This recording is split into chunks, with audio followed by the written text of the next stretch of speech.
nti mwoyo mutukuvu ayankyusinze okuba nti nze agenda okugabana ekigambo. Mukama waffe yeebazibwe. Nebaza Mukama abaweereza bonna abeewaayo okuministeringa. Hallelujah. It's time for our second session of the word, and it's me, Humble Ronald, zagenda okukamoyo nebaza moyo mutukuvu okunonda okusobola okuweereza ku altar of ministration Canaan Land family. I'm grateful to be part of the ministers who are ministering on this platform that God has sanctified for ministration. Ndi musanyufu nnyo okuba ku platform eno. Mukama waffe yeebazibwe. Omulamwa gw'olw'ekigambo kyaffe ekyakawungeezi k'olunaku olwaleero 31st overnight y'olunaku olwaleero 31st September, 31st August, agugamba nti root of hopelessness. Nenteeka mu brackets awo neŋŋamba nti arise to your position of hope. Mukama waffe yeebazibwe. Kwegamba biki ebireetera omuntu abantu okuba nti tebalina ssuubi. Hopelessness and helplessness. Nobeera mu nsi nga you have no hope, nga tolina ssuubi, essuubi lyaggwayo oba wabivaako ng'oli awo ensi ekutwala nga bw'oyagala. Mukama waffe yeebazibwe. What is the root cause of hopelessness? What is the root cause of helplessness? Nobeera mu nsi ng'essuubi lyagenda dda tokyalina ssuubi, ensi ekuvuga nga bw'osanga. Ekiggwawo muyaga guno okugwa okukutwala yonna gy'olaze gukukuba nga bw'osanze. What causes that? Hopelessness, helplessness in the world. Mukama waffe yeebazibwe. Bwe mulamwa gwaffe mu overnight preaching lya leero. I'm Humble Ronald. Mukama waffe yeebazibwe. Mukama taata omwenzi ebintu byonna. Heavenly Father, our maker, our redeemer, our rock of salvation, our refuge and fortress. Tuli mu maaso go nate mu overnight eno. Twebaza Mukama for sanctifying this altar, this online church, this forum for ministration. Mukama taata omwenza w'ebintu byonna, tukwebaza olw'aba ministers bonna, tukwebaza olw'ekigambo, tukwebaza Mukama okutukumaakuma n'otugathering here on this online church, tukwebaza olw'abasumba, tukwebaza olw'aba intercessors. Ayi Mukama tukwebaza for this overnight. Mukama omwenza w'ebintu byonna, nsaba Mukama taata nze let me decrease so that you increase. It's not by might, it's not by power, it's not that I am having good persuasive words, it's not that I am skilled in preaching, it's not that I have eloquent of speech. No, Lord, I'm not sufficient on my own to stand at this altar and minister. I am a vessel through which you convey the message onto your people. Father, let this message land on the fertile soils of the hearts of your people. Mukama taata, let it grow deep fruits. It is the seed of your message. Let it grow deep fruits in the hearts of the lives of your people, so that it bears fruit. And the fruit that remains, the fruit that has impact in the lives of your people. Mukama taata omwenza ebintu byonna. This message, let whoever hears it, Father, minister, let it minister to him and takes it to another level, Mukama. Father, I pray this in the mighty name of Jesus Christ our Lord. Amen and amen and amen. Abooluganda Mukama waffe yeebazibwe. Akaseera nina katono era nja kubeera mu bwangu. Mulamwa gwaffe gugamba fruit of hopelessness, the root cause of helplessness. Era ne wabaawo mulamwa oguddako awo gwentadde mu brackets gugamba arise to your position of hope. Mukama waffe yeebazibwe. Kiki ekireeta omuntu okuba nga talina ssuubi, ng'essuubi lyaggwayo oba yabivaako? The person omulaba ali mu nsi naye ali mu hopeless situation, ali mu helpless situation. Mukama waffe yeebazibwe. Katusome ebyawandiikibwa byaffe. Ebyawandiikibwa byaffe bigamba, ekyawandiikibwa ekisooka kijja mu Befeso essula ey'okubiri olunyiri lw'12, nga mu biro biri mwali nga muli wala ne Kristo, mwali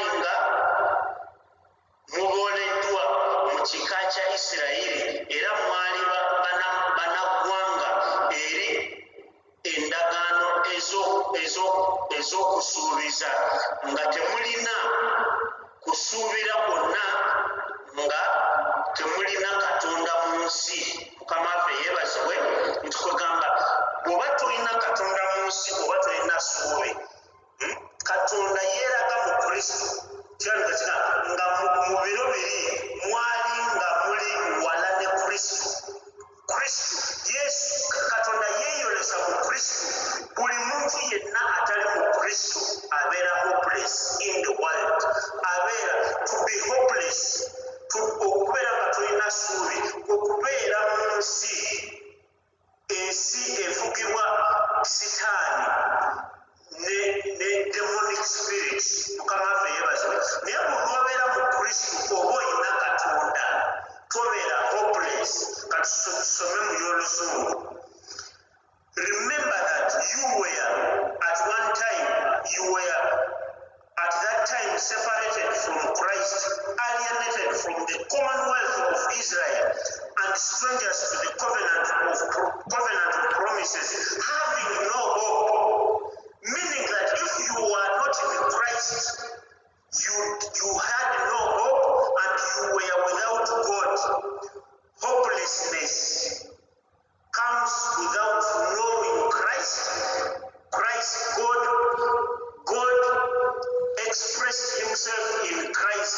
If you have no Christ in the world, you are without hope because you have no God. Mukama waffe yeebazibwe. Kyawandikibwa kyaffe kiddako ekigamba naye kaakano mu kristo mwe abaali ewala edda musembezebwa olw'omusaayi gwa kristo. Mukama waffe yeebazibwe. Muli oluzungu egamba but in Christ Jesus you who were far off have been brought near. Mukama waffe yeebazibwe. Era ffe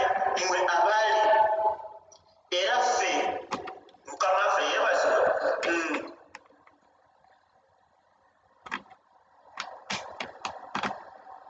Ekyawandikibwa ekitako kigamba era ffe kifaira mu Efeso essula 2 olunyiriro lw'okutaano paka ku lw'omukaaga. Kigamba nti era ffe bwe twali nga tufiiridde mu byonoono byaffe yatufuula abalamu awamu ne kristo. Walokolebwa lwakisa mu brackets n'atuzuukiza wamu naye n'atutuusa wamu mu bifo eby'omu ggulu mu kristo yesu. Ey'oluzungu negamba even when we were dead in our trespasses made us alive together with Christ. By grace you've been saved and raised us up with him together, raised us up with him and seated us with him in the heavenly places. Mukama waffe yeebazibwe. Ebyawandikibwa baffe bwe bityo bwe bigamba. So omulamu gwaffe gugamba nti obutaba na ssuubi mu nsi kiva ku ki? Mukama waffe yeebazibwe. Remember that we were at one time separated. Ekyandikibwa kyaffe ekisooka kigamba nti we were at one time separated from Christ, alienated, excluded from the commonwealth of Israel. Bwesooka n'ennyonnyola ekyawandikibwa ekyo ekisooka ekiva mu Ephesians chapter 2 from verse 12 to 13. Remember that we were at that time separated from Christ. Lwaki agamba bw'atyo? Okuyita mu Abraham katonda yeerondera ensi from the descendants of Abraham, eyo Isirayiri, n'agifuula eggwanga ettonde. They were his chosen people. N'abawa ebyokusuubizibwa eby'omuwendo, n'abaawula ku bantu balala abantu abalala. Isirayiri n'efuuka ey'amaanyi kubanga yalina katonda. Katonda yabasuubiza ebisuubizo by'omuwendo n'agamba nga mugenda kuba abantu bange, era n'abaawula n'ateekawo sacrifices n'abagamba don't touch this, you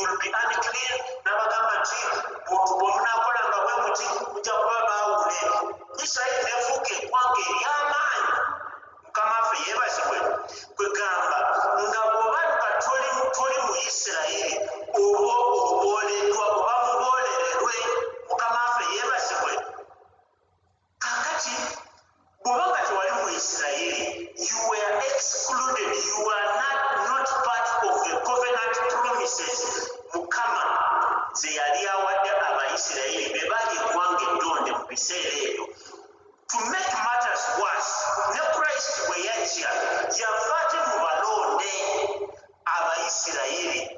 Owulira, abanamawanga abataali Bayisirayiri, the uncircumcised, baafuuka babolerere. Ekisooka tebaali balonde, ate ne Yesu bwe yajja ate yafa mu balonde.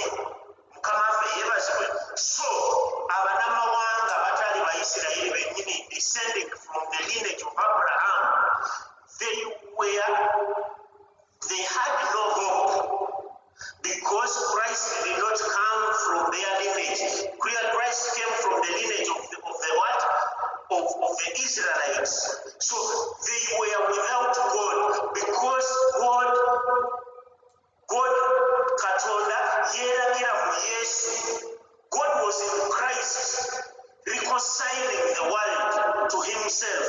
But to make matters worse, ate abalonde bwe mwava Yesu Kristo, Mukama waffe yeebazibwe. So bannamawanga, they became hopeless. They were without God. They were not part of the exceedingly great and precious promises that God promised his people. Mukama waffe yeebazibwe. But ogenda ku lunyiriri oluddako lugamba nti olunyiriri oluddako lugamba nti olunyiriri luno nabadde silutaddeeko ku preaching program eyo gyentaddeawo, naye olunyiriri oluddako okuva ku Ephesians chapter 2 verse 13 lugamba, but now in Christ Jesus you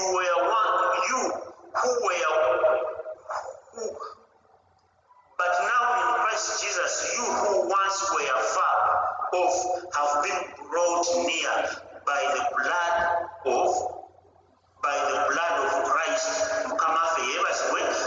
Abayisirayiri bwe baabola Yesu nga balaba nti azze kukyakikalanya ddiini yaabwe, Mukama Katonda n'aleeta Yesu n'amusembeza mu Bagentiles, bannamawanga. Owulira, twali wala mu covenant promises.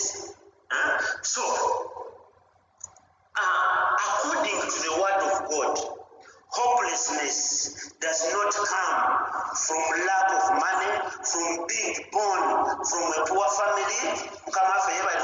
Hopelessness does not come from lack of education. Hopelessness does not come from the mistakes you have done. Hopelessness does not come from lack of employment. Hopelessness does not come from being born in a poor country. The word of God says that you who were those who were far from Christ were without hope and without God.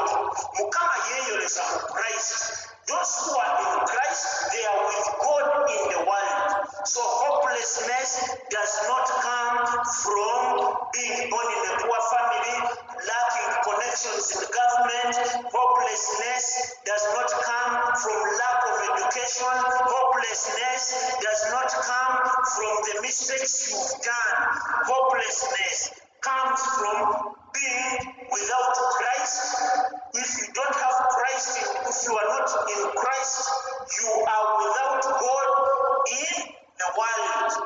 Mukama waffe yeebazibwe. Katonda yajja mu nsi eyali efuukibwa omulabe Sitaani and his demonic spirits, tormenting people, making them hopeless and helpless.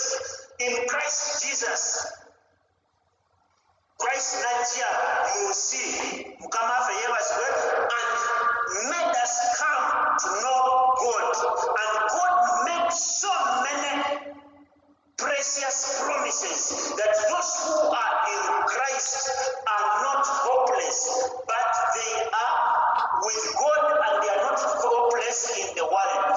Being in the world without God, you are hopeless. Mukama waffe yeebazibwe. Bwe tusoma ebyawandiikibwa byaffe awo byentadde awo, the covenant promises promises of God. Kubanga mu byonna Katonda bye yasuubiza mwoyo mwe muli weewaawo, era oyo kyava aleeta amiina, Katonda atenderezebwe waffe, Mukama waffe yeebazibwe.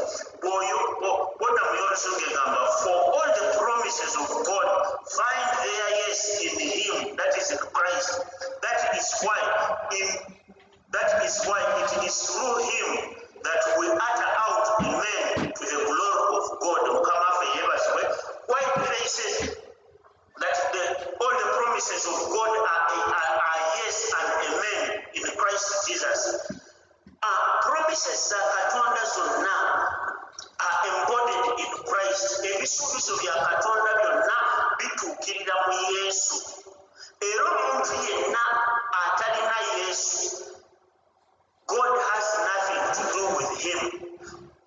When they say all the promises of God are yes, wow, they are yes in him, it means that all the promises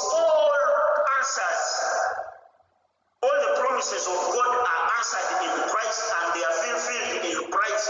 So if you are not in Christ, you are without God in the world, and you are hopeless, because all the promises of God are embodied in Christ, and they are fulfilled in Christ. If you are not in Christ, you are hopeless, because you are in the world without God. Mukama waffe yeebazibwe. Bwe tuta ku kyandikiro ekyokubiri kigamba kifa mu 1 Peter, mu 2 Peter essula esooka olunyiriro lwokuna, kigamba nti by which we have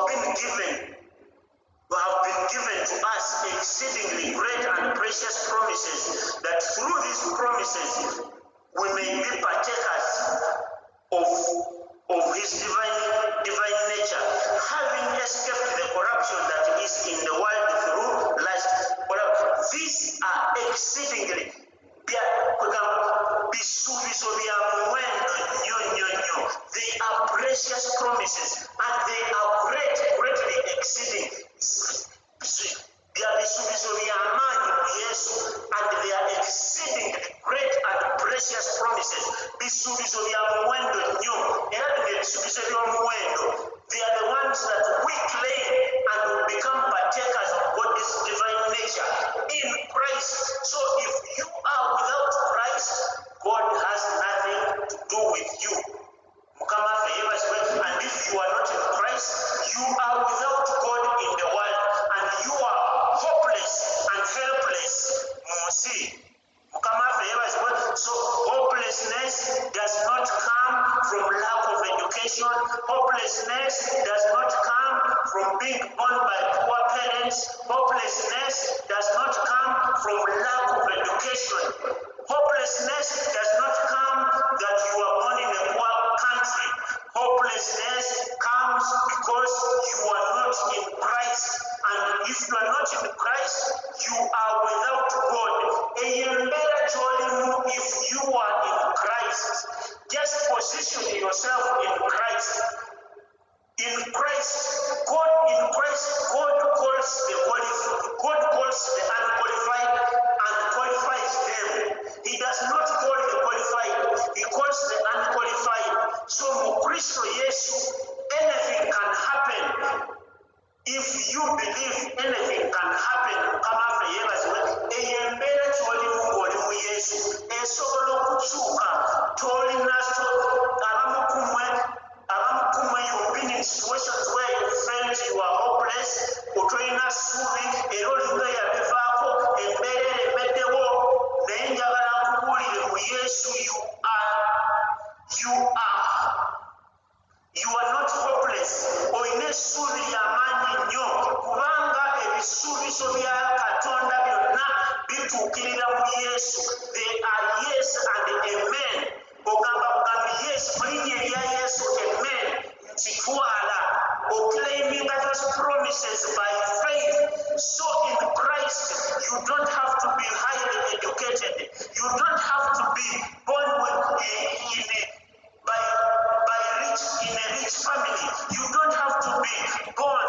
You might be born ulisopanga wazaliwa eyeyo muchaleyo tewasoma na kusoma naye mu Yesu embeera esobola okukyuka mu linnya lya Yesu. Teweevumansi lwakuba gwe gavumenti olina kuomanyi, teweevumansi lwakuba nti tewagenda ku ssomero, teweevumansi lwakuba wazaalibwa mu Uganda mu nsi enjavu.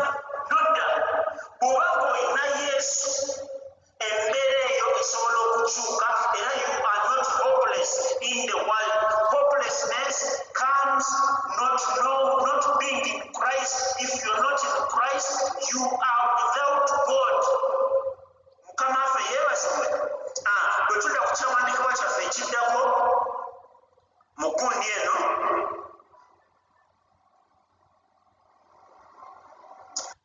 abooluganda, in Christ, when you are in Christ, your position in Christ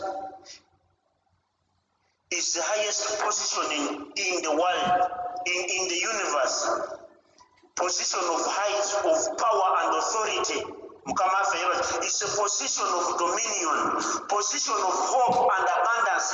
It's not a position of hopelessness. It's not a position of limitations. In Christ, you're not limited by worldly circumstances. You're not limited by lack.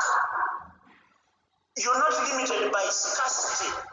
In Christ, you are highly positioned in the heavenly places. So know your position in Christ. Position yourself in Christ and there will be no hopelessness in your life. Because you are not of this world. In Christ, you are not of this world. You are a heavenly citizen. So that you know your position in Christ. Tutenda kusoma mu Efeso olunyiriri essula ey'okubiri okuva ku nnyonyi olw'okutaano paka ku lw'omukaaga.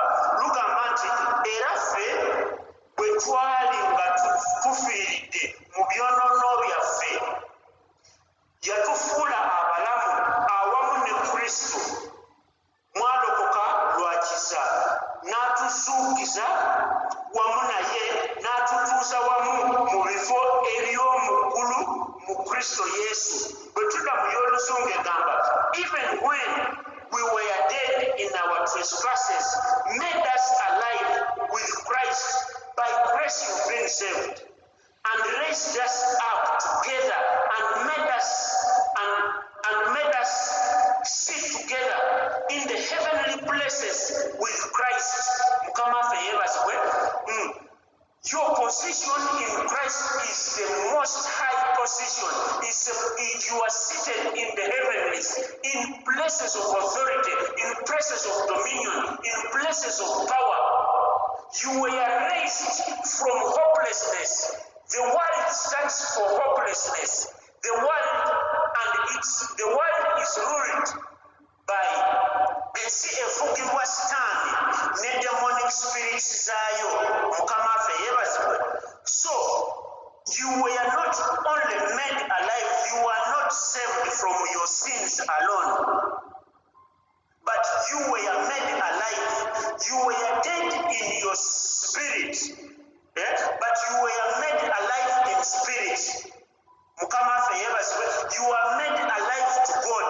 Your spirit was dead because of your sins. And you got separated from God because of sins. So you have been, before you came to Christ, you are being ruled by Satan and his demonic spirits tormenting you, becoming hopeless in the world.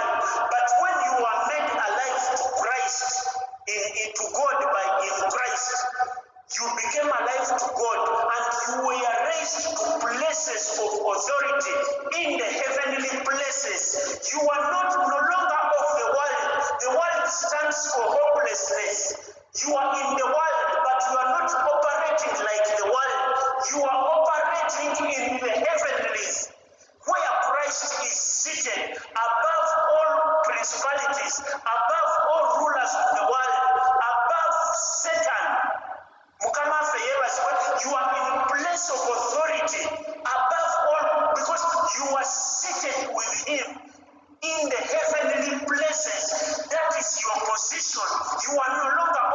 operating as the world operates, but you are operating in the heavenly places, in the higher places in the universe. That's where you were raised. Let me give you, when you got saved, what does it mean to be dead in your trespasses? To be dead in your sins means you are hopeless. To be dead is to be dead in spirit. Wayawulibwa ku Katonda obere hopeless nga tolina Katonda mu nsi olw'ebyonoono byo. You became dead in spirit, though you were alive physically, but you are dead in spirit. When you become dead in spirit, you are separated from God. To be dead in spirit, to be dead is to be dead in spirit. It's being hopeless, being separated from God, being in darkness, being hopeless. You are without God in the world. Satan is the ruler of the world and his demonic spirits. Demons. So if you are dead in spirit, you are separated from God. So you are in the kingdom of darkness, the world. You have no hope because you are without God. But when you came to Christ, there are certain things. What does it mean to be made alive in Christ, to be alive? There are stages of salvation. When you gave your life to Christ, the first thing that happened to you, you became alive in spirit. You became alive to God. When you got saved, the first step of your salvation is making you alive to God. God imparted his life, his divine life, his spiritual life to you and made you your dead spirit to become alive. You were dead in spirit. The first stage of your salvation was to become alive to God. Your spirit, God imparted his divine nature on your spirit and your dead spirit became alive. The second stage of your salvation, you were raised together. You were raised. To be raised up from hopelessness. You were raised from the operating in the position of the world which is tormented by Satan and his demonic spirits. God raised you. Apart from making you alive, he raised you. The second stage of your salvation is, the first stage is your dead spirit became alive. The second stage, when you became alive, you remained in the world, but he raised you up from the hopeless world. He raised you up from the hopeless world, ruled by Satan and his demonic spirit. He raised you from operating in darkness, that is the hopeless world. You are in the world, but you are not of this world. The third step of your salvation is seated you, positioning you in the heavenly places, getting you, raising you up from the hopeless world and positioning you in the heavenly places, above all the hopelessness, above Satan and his demonic spirits. So the third stage of your salvation, God did not only raise you up from the dead position, but he also seated you. He also seated us, positioned us up in the highest places in the universe in Christ. Because Jesus was raised up. When Jesus ascended into heaven, by faith we raised up with him and we were seated in the heavenly places, above all principalities, above all rulers of authority, above Satan and his demonic spirits. Satan operating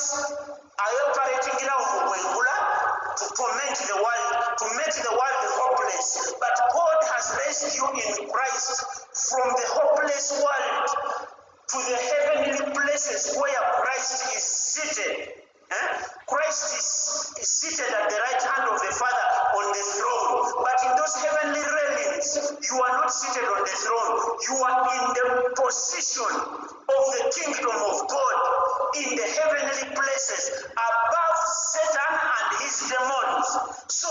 You are not in the position of hopelessness where you were operating in the world. Nga tonaba kulokoka mukama ffe yebaza wali tonaba kulokoka wali under Satan n'emisimu gye emikyamu demonics, but Katonda akuje mu position eyo n'akutwala mu kwengula in the universe, the highest position. That's where you are operating.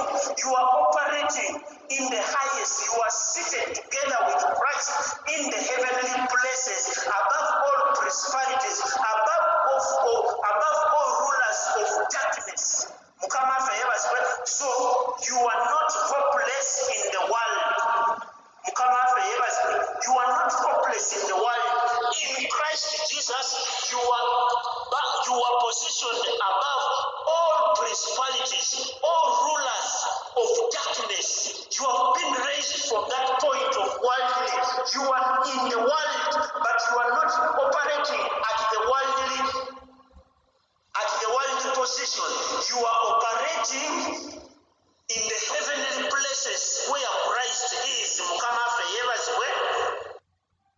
So abooluganda lekera okwekwasa embeera ogambe embeera bannange nze saasoma, lekera okwekwasa embeera nti ate nze abazadde bange tebantwala ku ssomero baali baavu, nze sirina connection mu gavumenti. Bw'obeera mu Christ, you are in the highest position of operation. He has raised you from the world tormented by Satan, and he has positioned you in the heavenly realm, seated you. So you are not hopeless in the world. If you are in Christ, you are not hopeless. Those who are not in Christ, they are the ones who are hopeless. They are without God. They are operating in the kingdom of Satan, the kingdom of darkness. So toda okwevumansi bw'oba mu Kristo, if you believe anything can change. Christ has qualified you for anything. You only need to believe. You only need to believe your position in Christ. You have been raised far above all principalities, and he has seated you in the heavenlies. He has raised you from the hopeless world where you were before you gave your life to Christ, and he has raised you together with him above all authority. Know your position in Christ. If you know that position and operate in that position in the heavenly realm, you are not hopeless. Hopelessness comes without being in Christ. God has reconciled the world. God was in Christ reconciling the world to himself. So if you are in Christ, you are operating in the highest places. You are in dominion. You are in the places of power. He has given you the power to operate in that position. Okulinya kunjaba ez'obusagwa, okukasinga out demons.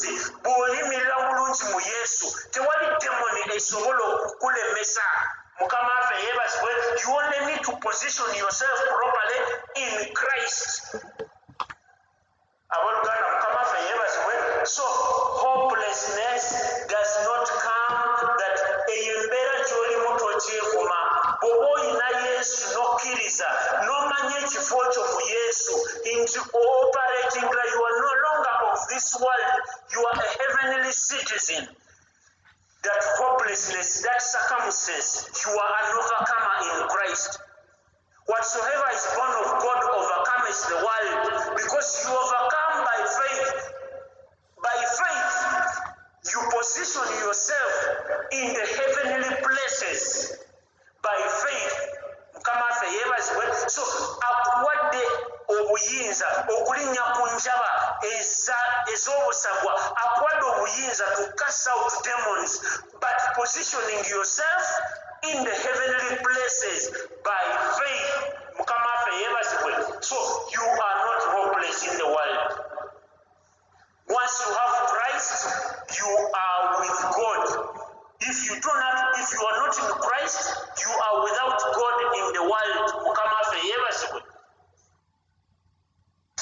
So abooluganda ffe abali mu Yesu tetuli mu nsi nga batalina ssuubi, tetuli mu nsi nga abamaze obivaako nti ensi biki tetwasoma, nti tuli mu nsi tetulina connections mu gavumenti, nti twazaalibwa mu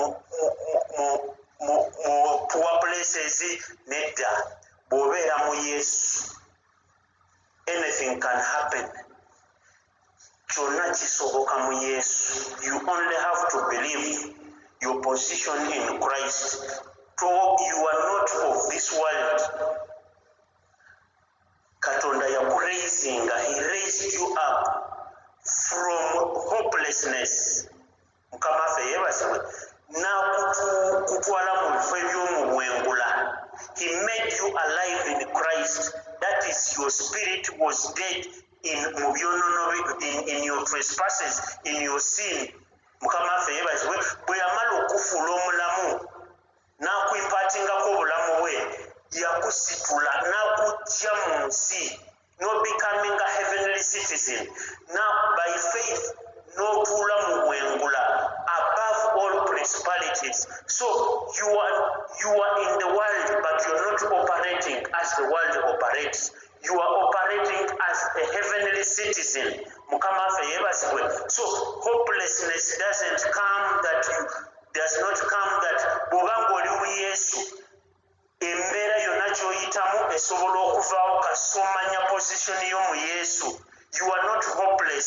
In Christ, Christ is not limited by worldly circumstances. Christ is not limited by education skills. Christ is not limited by connections. Christ is not limited by unemployment and economic crisis. When you are in Christ, anything can happen. Once you know your position in Christ, anything can happen. Mukama ffe yeebazibwe, teweevuma nsi nti tewasoma, teweevuma nsi nti wafumbirwa musajja mwavu. Oba mu Yesu manya ekifo kyo, ofugira mu bwengula awaggulu okusinga ne sitaani. Bwe weepositioninga bulungi, emyoyo gy'owaabwe osobola ogikuba. Because you are seated together with Christ in the heavenly places. You were raised from hopelessness. Eyali mu nsi. Mukama ffe yeebazibwe, Katonda n'akupositioninga mu Yesu in the heavenly places. That's where you're operating you're operating from, in the spiritual realm. Kyova olaba omuntu yenna ayimiridde bulungi mu Yesu, emizimu agikuba ne gidduka. Mukama ffe yeebazibwe. So you are not of this world. You are in the world, but you're not operating like you are of this world. You are operating like heavenly citizens where Christ is. So you are not hopeless in this world because tewasoma. You are not hopeless in this world because wazalibwa mu maka amaavu. Nedda. Hopelessness comes without knowing Christ. Ekyawandiikibwa bwe kitugambye. So learn to position yourself properly in Christ. You will claim all those promises. Kubanga promises za Katonda zonna, they are fulfilled in Christ, and there is no promise that can never come true if you claim it by faith. If you take God by His word, anything can happen by faith. Mukama ffe yeebazibwe. So abooluganda, the source of hopelessness is not that you are born in a poor family. It's not that you did not go to school. The source of hopelessness is not knowing Christ.